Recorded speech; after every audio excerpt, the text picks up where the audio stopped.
मुंबईतल्या ऐतिहासिक दादर कबूतरखान्याच्या भवितव्यावरून गेल्या वर्षभरात मोठा वाद रंगलेला। उच्च न्यायालयाच्या आदेशानंतर कबुतरांना दाणे टाकण्यास बंदी घालण्यात आली असली तरी आजही काही जैन संघटनांकडून दादर कबूतरखाना पूर्ववत सुरू करण्याची मागणी केली जाते। मात्र या मागणीदरम्यान महापालिका कबूतरखान्याचं सुशोभीकरण करण्याच्या तयारीत आहे। ताडपत्री हटवून त्याऐवजी पारदर्शक ॲक्रेलिक शीट्स बसवणं आणि परिसरात हिरवळ आणि वृक्षारोपण करण्याचा प्रस्ताव महापालिकेने केला आहे आणि वॉर्ड समितीच्या मंजुरीनंतर कामाला सुरुवातही होणार आहे।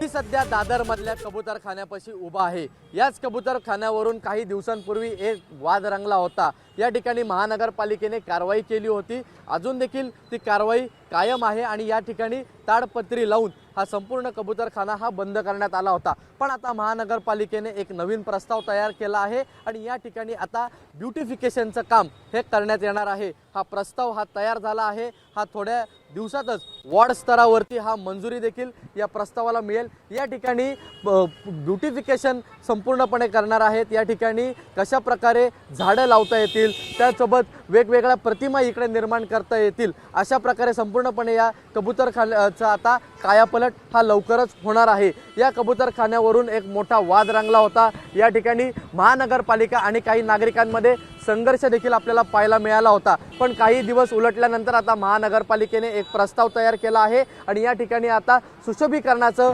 काम हे काही दिवसातच सुरू होईल। कॅमेरामन अनिल संगारेसह ईशान देशमुख, एबीपी माझा, मुंबई।